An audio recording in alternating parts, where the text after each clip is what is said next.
ವೀಕ್ಷಕರೇ ನಮಸ್ಕಾರ. ಹಸಿರಸಿರಿ ಯಾರಿಗೆ ಇಷ್ಟ ಆಗಲ್ಲ ಹೇಳಿ? ಎಲ್ಲರೂ ಹಸಿರಿನ ಆರಾಧಕರೇ. ಅದರಲ್ಲೂ ದಟ್ಟ ಕಾನನದೊಳಗೆ ಹೆಜ್ಜೆ ಇಡುವುದೆಂದರೆ ಕೆಲವರಿಗೆ ಬಲು ಖುಷಿ. ಇದಕ್ಕಾಗಿಯೇ ಟ್ರೆಕ್ಕಿಂಗ್ ಎಂದು ಹೋಗುವವರ ಸಂಖ್ಯೆ ನಮ್ಮಲ್ಲಿ ಹೆಚ್ಚಿದೆ. ಉತ್ಸಾಹಿಗಳೆಲ್ಲ ಸೇರಿ ತಂಡವಾಗಿ ಕಾಡು ಮೇಡಿನ ಹಾದಿಯಲ್ಲಿ ಸುತ್ತಾಡಿ ಪ್ರಕೃತಿಯ ಸಿರಿಯನ್ನ ಕಣ್ತುಂಬಿಕೊಂಡು ಆನಂದಿಸುತ್ತಾರೆ. ಹೀಗೆ ವನದೇವಿಯ ಮಡಿಲಲ್ಲಿ ಸುತ್ತಾಡುವುದೆಂದರೆ ಅದರ ಖುಷಿಯೇ ಬೇರೆ. ಸ್ವಚ್ಛ ಸುಂದರ ಪರಿಸರ, ಆಹ್ಲಾದಕರ ವಾತಾವರಣ, ಬೀಸುವ ತಂಗಾಳಿ ಎಂತಹವರನ್ನು ಸೆಳೆಯದೇ ಬಿಡದು. ಆದರೆ ಹೀಗೆ ಮನಸ್ಸಿಗೆ ಉಲ್ಲಾಸ ನೀಡುವ ಇಂತಹ ಕೆಲವೊಂದು ಕಾಡುಗಳು ಭಯವಾಗಿ ಕಾಡುವುದು ಇದೆ. ಈಗ ನಾವು ಹೇಳ ಹೊರಟಿರೋದು ಕೂಡ ಅಂತಹದ್ದೇ ಭಯಾನಕ ಕಾಡಿನ ಕತೆ. ಜಪಾನಿನಲ್ಲಿ ಸೂಸೈಡ್ ಫಾರೆಸ್ಟ್ ಎನ್ನುವ ರೋಚಕ ಕಾಡಿನ ಕತೆ.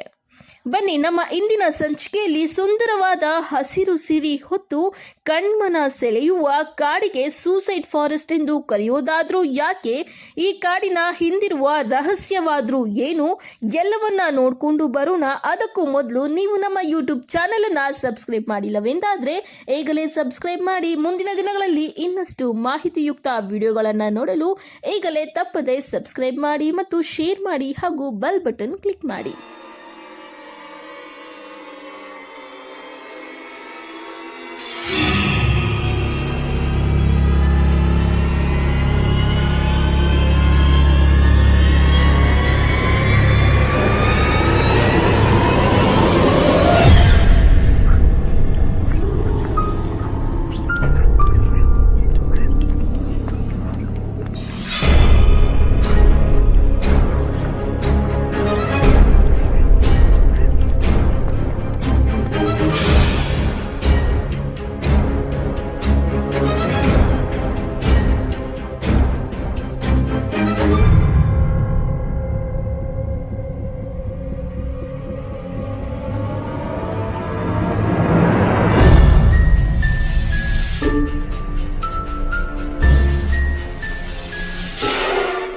ಪ್ರಿಯ ವೀಕ್ಷಕರೇ, ಜಪಾನಿನ ಟೋಕಿಯೋದಿಂದ 2 ಗಂಟೆ ಪ್ರಯಾಣ ಬೆಳೆಸಿದರೆ ಸಾಕು ಈ ಭಯಾನಕ ಕಾಡು ಕಾಣಸಿಗುತ್ತದೆ. ವಿಶ್ವದಲ್ಲೇ ಅತಿ ಹೆಚ್ಚು ಆತ್ಮಹತ್ಯೆ ನಡೆಯುವ 2ನೇ ಕಾಡು ಎಂದೇ ಪ್ರಖ್ಯಾತಿ ಪಡೆದಿದೆ. ಇದು ಅಂತಿಂತ ಕಾಡಲ್ಲ, ದಟ್ಟ ಕಾನನ. ಈ ಕಾಡಿನ ಹೆಸರು ಅಕಿಗಹರ ಅರಣ್ಯ. ಆದರೆ ಮೂಲ ಹೆಸರಿಗಿಂತ ಹೆಚ್ಚಾಗಿ ಇದು ಗುರುತಿಸಿಕೊಂಡಿದ್ದೆ ಸೂಸೈಡ್ ಫಾರೆಸ್ಟ್ ಎಂದು. ಈ ಕಾಡನ್ನ ಪ್ರವೇಶಿಸುವಾಗಲೇ ಒಂದಷ್ಟು ಎಚ್ಚರಿಕೆಯ ಫಲಕಗಳಿವೆ. ಮಕ್ಕಳು ಮತ್ತು ಕುಟುಂಬದ ಬಗ್ಗೆ ಗಮನ ಇರಲಿ. ನಿಮ್ಮ ಬದುಕು ನಿಮ್ಮ ಹೆತ್ತವರು ಕೊಟ್ಟ ಬಹುದೊಡ್ಡ ಕೊಡುಗೆ. ಹೀಗೆಲ್ಲ ಫಲಕಗಳು ಅಲ್ಲಲ್ಲಿ ಕಾಣಸಿಗುತ್ತವೆ. ಈ ಫಲಕಗಳ ಸಂದೇಶವನ್ನ ಓದಿಕೊಂಡೇ ಕಾಡಿನೊಳಗೆ ಕಾಲಿಡಬೇಕಾಗಿದೆ.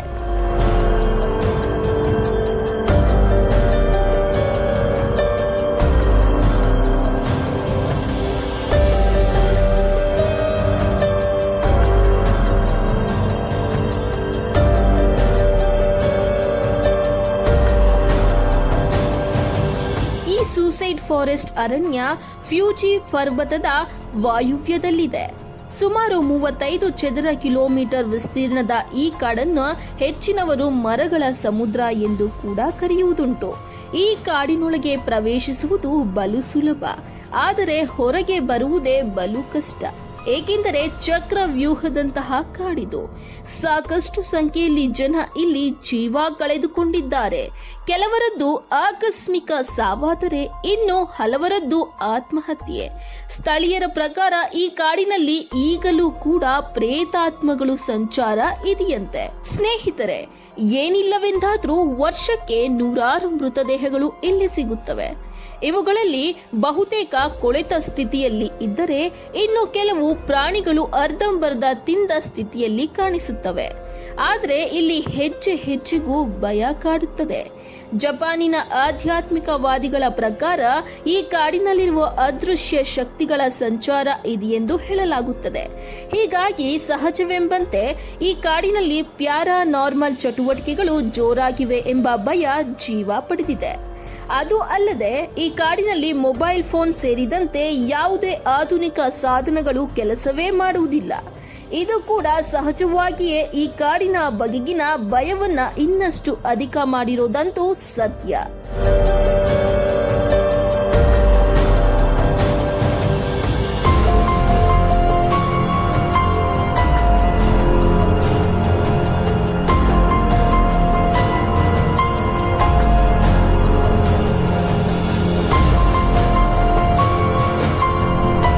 ಕಾಡಿನಲ್ಲಿ ದೊರೆತ ಮೃತದೇಹವನ್ನು ಅರಣ್ಯದ ಪಕ್ಕದ ಪೊಲೀಸ್ ಠಾಣೆಯ ವಿಶೇಷ ಕೋಣೆಯಲ್ಲಿ ತಂದು ಇಡುತ್ತಾರೆ.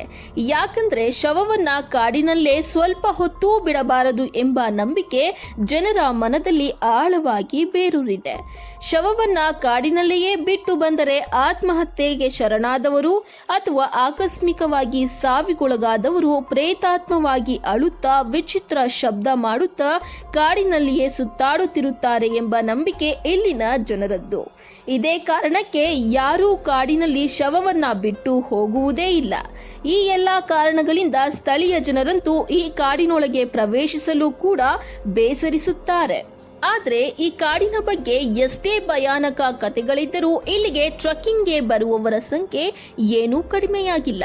ಹೀಗೆ ಬಂದವರು ಸಾಗುವ ದಾರಿಯ ಗುರುತು ಹಿಡಿಯುವ ಸಲುವಾಗಿ ಮರಗಳಿಗೆ ಟೇಪ್ ಸುತ್ತಿಕೊಂಡು ಹೋಗುತ್ತಾರೆ. ದಟ್ಟ ಕಾನನ ಆಗಿದ್ದರಿಂದ ಸಹಜವಾಗಿಯೇ ಮೊಬೈಲ್ ಫೋನ್ ಕಾರ್ಯನಿರ್ವಹಿಸುವುದಿಲ್ಲ. ಇದು ಕೂಡ ಈ ಕಾಡಿನೊಳಗೆ ಪ್ರವೇಶಿಸಿ ದಾರಿ ತಪ್ಪಿದವರು ಮತ್ತೆ ಹೊರಗೆ ಬರಲಾರದೆ ಕಷ್ಟಪಡುವುದಕ್ಕೆ ಕಾರಣ. ಹೀಗೆ ಕಷ್ಟಪಟ್ಟವರು ಯಾವುದಾದರೂ ಅಪಾಯಕ್ಕೆ ಸಿಲುಕಿ ಜೀವ ಕಳೆದುಕೊಂಡಿದ್ದೂ ಕೂಡ ಇದೆ. ಹೀಗಾಗಿಯೇ ಇಲ್ಲಿ ಶವಗಳು ಹೆಚ್ಚಿನ ಸಂಖ್ಯೆಯಲ್ಲಿ ಸಿಗುವುದು. ಇದು ಸಹಜವಾಗಿಯೇ ದೆವ್ವ ಭೂತದ ಕಥೆಯನ್ನ ಹುಟ್ಟು ಹಾಕಿರಬಹುದು. ಇದೇ ಕತೆ ಜನರಿಂದ ಜನರಿಗೆ ಹರಡಿ ಈಗ ಅದಕ್ಕೆ ಇನ್ನಷ್ಟು ರೆಕ್ಕೆ ಪುಕ್ಕ ಬಂದಿರಬಹುದು. ಅದು ಅಲ್ಲದೆ ಈ ಆತ್ಮಹತ್ಯೆಗಳ ಸಂಖ್ಯೆ ಮಾರ್ಚ್ನಲ್ಲಿ ಜಾಸ್ತಿ ಇರುತ್ತದೆ. ಅಂದರೆ ಜಪಾನಿನಲ್ಲಿ ಮಾರ್ಚ್ ಹಣಕಾಸು ವರ್ಷದ ಅಂತ್ಯ, ಅಂದರೆ ಫಿನಾನ್ಷಿಯಲ್ ಇಯರ್ ಎಂಡ್ ಆಗಿರುವುದರಿಂದ ಈ ಸಂದರ್ಭದಲ್ಲಿ ಇಲ್ಲಿಗೆ ಬಂದು ಜೀವ ಕಳೆದುಕೊಳ್ಳುವವರ ಸಂಖ್ಯೆ ಕೊಂಚ ಜಾಸ್ತಿಯೇ ಇರುತ್ತದೆ.